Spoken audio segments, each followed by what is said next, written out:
Welcome back. Over the past few decades, Americans stopped having kids.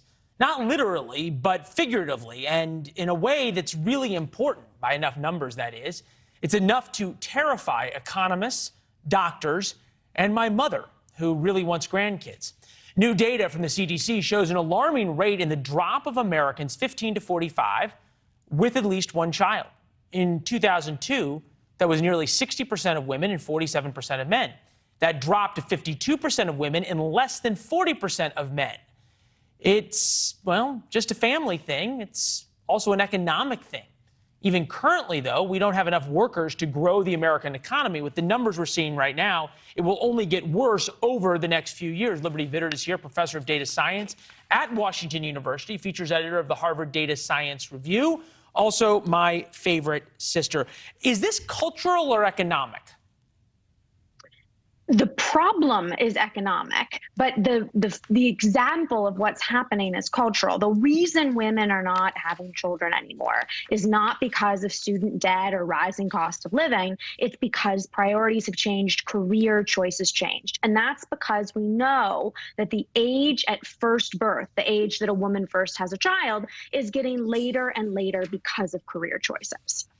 Okay, so that could also be economic, though, because people and women feel as though they need to be able to be financially independent or financially secure in their own way, or it's getting more expensive to have kids. This one I thought was fascinating, fertility by state.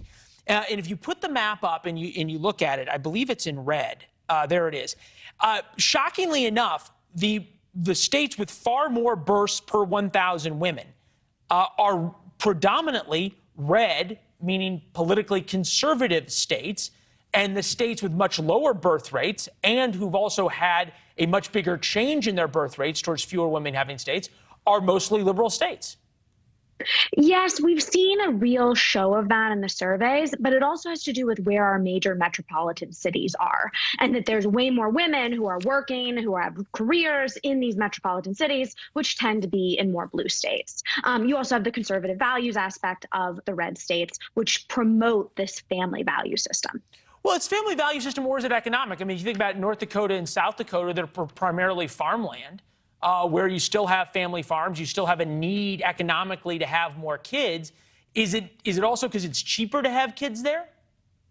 The data simply doesn't pan out like that. It is not that much cheaper to have a child in a red rural state versus a suburban area outside of a city. Now, if you're living in the middle of New York City, sure, but the data does not pan out like that. All right, rising cost to raise a child to 18, now more than $300,000, $80,000 more than 20 years ago, maybe because we have to pay a lot for the kids to go to college and be taught by fancy, smart people like you. That said, is this a real issue too for people? And can we reverse it by just giving giving parents big subsidies to have kids like they do in some countries? We're going to have to do something. Growth of our population is not a choice. It is a necessity. We are going broke as a country in order to pay for our public services like Social Security, Medicare, Medicaid. Even if you mandated right now that every woman of childbearing age should have 3 children, we are still growing broke because those kids are not going to be old enough soon enough in order to pay into the taxpayer system. Our only choice is going to be either to increase immigration or something crazy and radical, like legalizing all illegal immigrants. We have 11 million of them in this country. If you legalize them all tomorrow, that would be $165 billion extra into our tax system, which is an increase of about 28% for federal tax revenue. We have to be thinking about these types of big ideas because we are stagnating and we are going broke as a country. Yeah, and China's not, I guess, would be the best way to sum up the segment. All right, Liberty, I'm sure we'll hear from our parents after this one. Silence from her. No surprise there. Thanks for watching. Go to newsnationnow.com to find NewsNation on your television provider. And don't forget to subscribe. Click the red button to get more of NewsNation's fact-driven, unbiased coverage.